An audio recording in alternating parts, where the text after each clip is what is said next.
Hey everyone, welcome to Mystic Journeys with HB. Just me tonight. We're going to do a quick men's mental health talk for the month of June, and then we're going to move on and do a riffing here if you guys want to stick for after the show. Appreciate you guys tuning in. Give me just a second here to pull up my notes.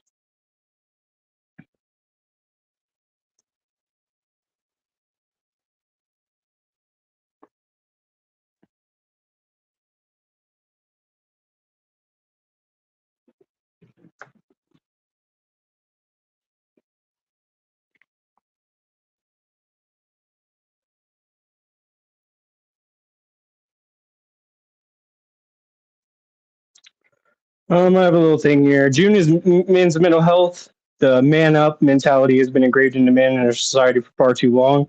And it's time to create a safe space or safe spaces for men to be able to talk about their emotions, and it is extremely harmful to tell a man to man up whenever he expresses something that is making him unhappy.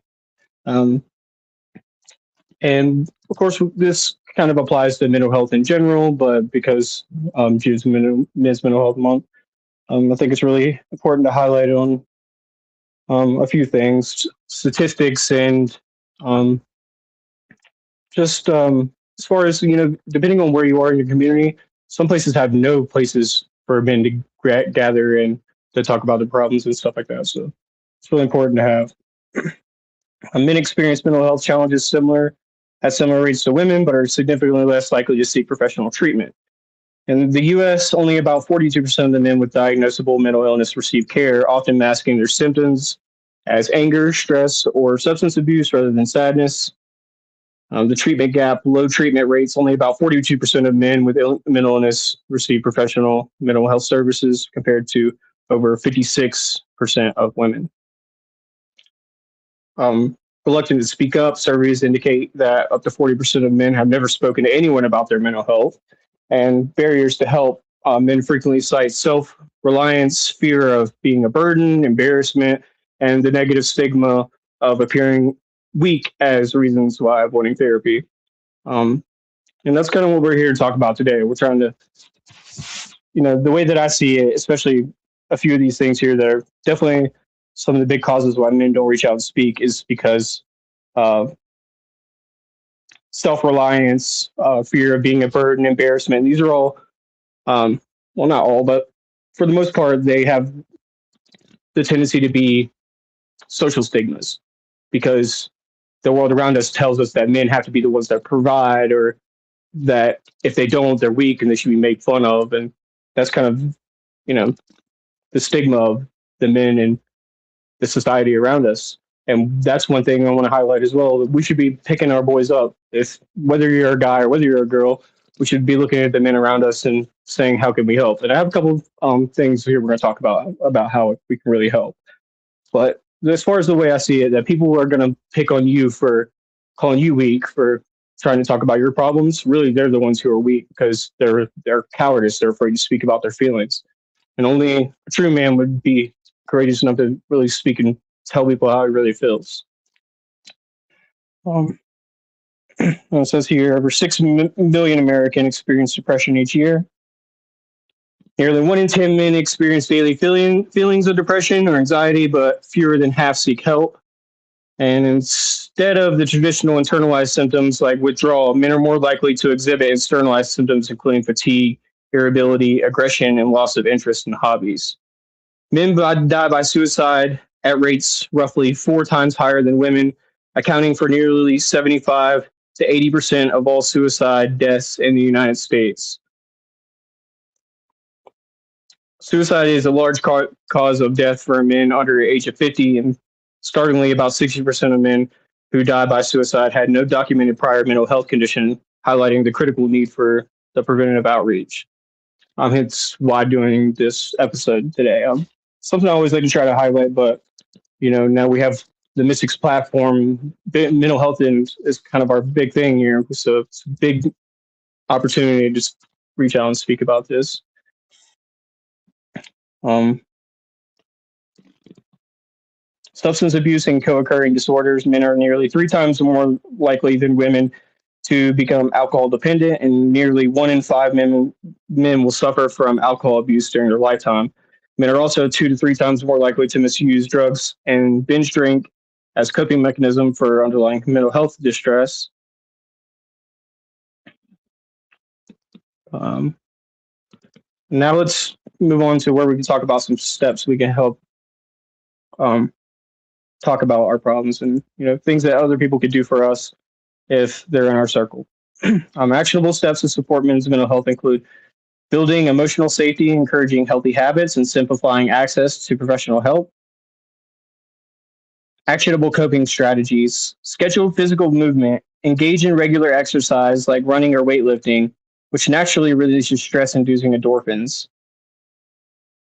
Shift to a side-by-side activities, having important conversations while driving, hiking, or working on a project to reduce the pressure of intense eye contact. So this is really super important if you have friends. And again, this mental health thing branches over to women as well too. If you have people in your group, your friends, reach out to them and try to get them encouraged to be able to do their hobbies, whatever they love, their passions, to be able to get out in nature, walk around, that get your endorphins moving, and it makes it a lot easier to work through your problems and think about them from a level state of mind. Um, Notice body changes like chronic fatigue, jaw clenching, or sleep disorders, which often signal underlying psychological stress. Um, Practice mindfulness daily. Dedicate 5 to 10 minutes of deep breathing exercises or guided meditation to break up standard stress cycles. And ask open-ended questions. These are some ways that you can support men in your life. Use specific prompts like, how are you handling everything right now, instead of a generic, are you okay? Listen without fixing. Offer a safe space to vent without immediately jumping into troubleshooting mode, unless he explicitly asks for advice. Share your own vulnerabilities of stresses first to signal that expressing struggle is safe and acceptable. Continuing sending casual texts, planning low stress hangouts, and checking in, even if he occasionally withdraws or declines invitations. And that's important too, because when people maybe are dealing with mental health, it's like a timing thing. So you have to catch them at the right time to be able to, send that spark and that bit of motivation. If they're not ready for it, you have to let them breathe and get their time and, try again later. And then, that's kind of the difficult thing, because people are sometimes so reluctant to open up. It's like, how much do you, talk about this as a person, and how much do you bring it up without being annoying? And then, how often do you check back in to where it's like, it's been long enough. I need to check back in with you. What's up, man? You want to go fishing or go hiking or get out in nature and do something? Again, it doesn't have to be centered around nature, but it's definitely a benefit. But there's tons of things, bowling or skating or stuff like that. It works really great too. It's something that obviously everybody can enjoy. Um,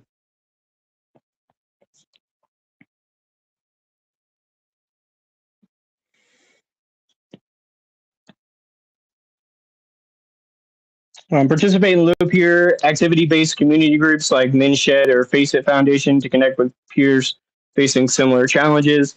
There's tons of, the internet is the blessing in this whole situation here, because you can reach out to people all over, anywhere. And there are people out there who, are looking for people to connect with that have a similar mindset to them.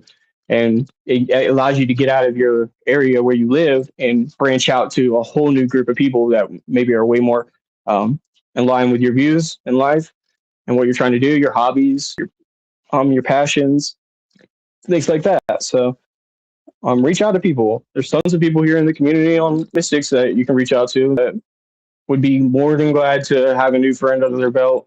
And if you're going through something, I would say, like, we love to help people whenever they're going through something bad. Please reach out. But if you're going through something good, whether you're going to do something bad or good, reach out, because in the end, it helps to share your experiences with people and really have that sense of community. I talk about this on the show very often about the triangle is really a stable shape. And if you think about it with the mental, physical, and social points of a triangle, the social aspect of having friends and community is really super important, just as much as being physically and mentally fit. And without it, you're kind of, your triangle is not stable, it tends to fall over.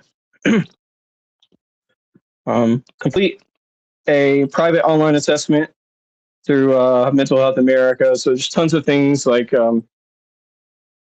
mental health assessments online and things like that. But really, I'm really think the best way to get to any mental health hurdle, if you will, I guess is the best way to put it, whether you're a male or whether you're female, is by doing the things that are human, connecting with people in society, friends, and just random people, meeting random people, new people, um, doing new things, new hobbies, finding new tasks that you like to do. There's tons of stuff. I always say that the thing that if you haven't had a hobby that you love, the thing you love is probably right there in front of your face, and it's you have a whole lifetime to spend exploring these different hobbies, whatever it is for you. That's a really great way to help break out of a mental health hurdle. Um, Exercising for sure, because again, it's like a human thing for us. It's something that kind of builds in us. Sometimes we live in a modern day society where it makes it really easy just to go a week without exercising at all. Where in reality, where we come from, we have to be exercising every single day to keep up with um, food and water and stuff like that, and stay away from danger. So now it's really good to try to recreate that stimulus one way or the other by hiking or exercising, playing a game, basketball, whatever it is that you like to do. Just something to get your body active, at least 30 minutes to an hour a day. And obviously, if you're dealing with mental health, it's really hard to get motivated, but that's the thing. Once you do it, it makes it easier. And if you don't do it, it makes it harder. So you have to keep up with this kind of stuff. You have to keep at it every single day.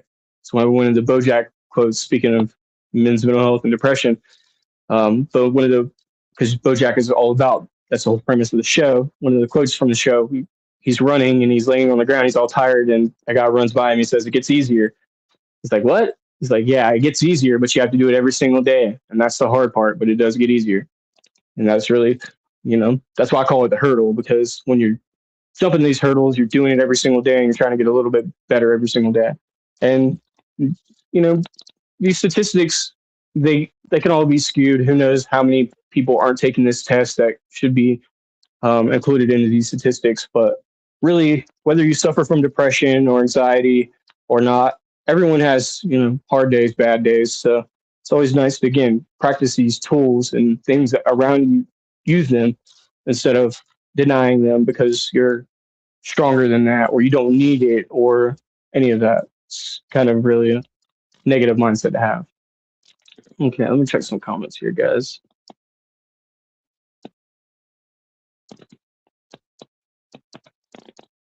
Yeah, 100%. If you guys have any questions or anything, just let me know. Okay, I think we're just gonna pull right into riffing with HB.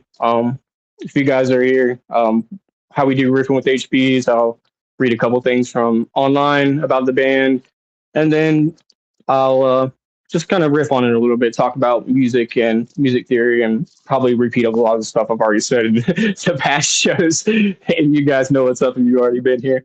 Today we're talking about They Might Be Giants. 1 second, I'll pull up a picture here for you guys. It's a band I'm not familiar with. I was checking them out before the show. It's a band that Dirty had requested. So I thought this would be really cool. I saw a couple videos of them and Weird Al and a couple other people that I recognize. And I was like, yes, this makes so much sense about why Nerdy would recommend this band.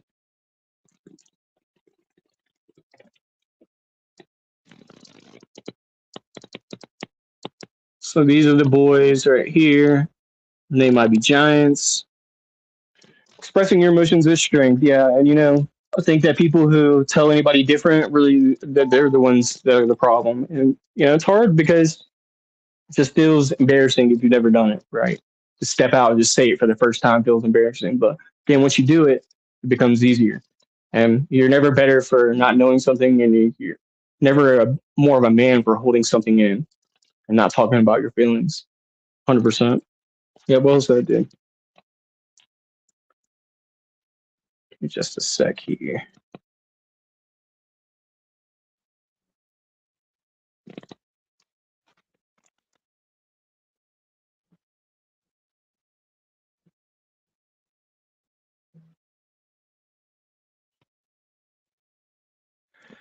All right, They Might Be Giants, often abbreviated as TMBG, is an American alternative rock band formed in 1982 by vocalist and guitarist John Flansburgh and vocalist and multi-instrument John Linnell. I was checking about for the show. Definitely an alternative vibe. A little bit of we just covered Modest Mouse on the show. Has a lot of that kind of sound to it for sure. Little bit of a psychedelic sound. I wonder if they'll say that in their um, genres and exclusively, but we'll see here in a minute. During the band's early years, they frequently performed as a music duo, often accompanied by tape machine or drum machine. And in 1992, They Might Be Giants expanded into include a background band, and the band's current backing artists are Danny Weinfolk or Winkoff, Danny Weinkoff, Dan Miller, and Marty Beeler. And their horn section consists of Dan Levine, Stan Harrison, and Mark Penner. All right. And then now we're in 1982, so they're still performing to this day. Kind of dance back a little bit. We've been kind of more in the 90s and early thousands, modern times, really. Now we jump back to the 80s here.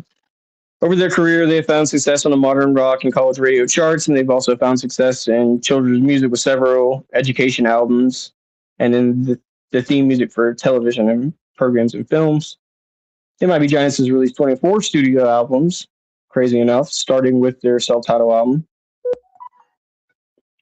which was released in 1986, and their latest album, The World Is to Dig, which released in 2026. The band's third album, Food, is certified platinum, while their children's music albums, Here Comes the ABC. So they do a lot of children's stuff today in here. The band has been nominated for 4 Grammy Awards, winning 2 of them. And They Might Be Giants won Best Film for Television or Best Film or Television Theme for the song Boss of Me, the theme to Malcolm in the Middle. You guys probably know that. They Might Be Giants won Best Children's Album for Here Comes 1-2-3s. The group style has been noted for its unique style of alternative music, typically using surreal, humorous lyrics, experimental styles, and unconventional instruments. Their music has often been described as quirky by listeners. That is exactly how I was going to describe it myself.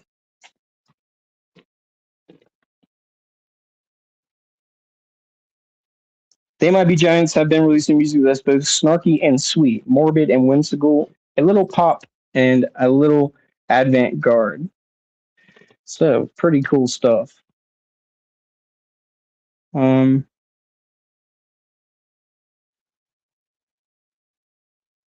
So they have some songs in SpongeBob as well. And using the technology that you're starting to see in the 80s about this time with the synths and what was it? Drum machines, tape machines, stuff like that.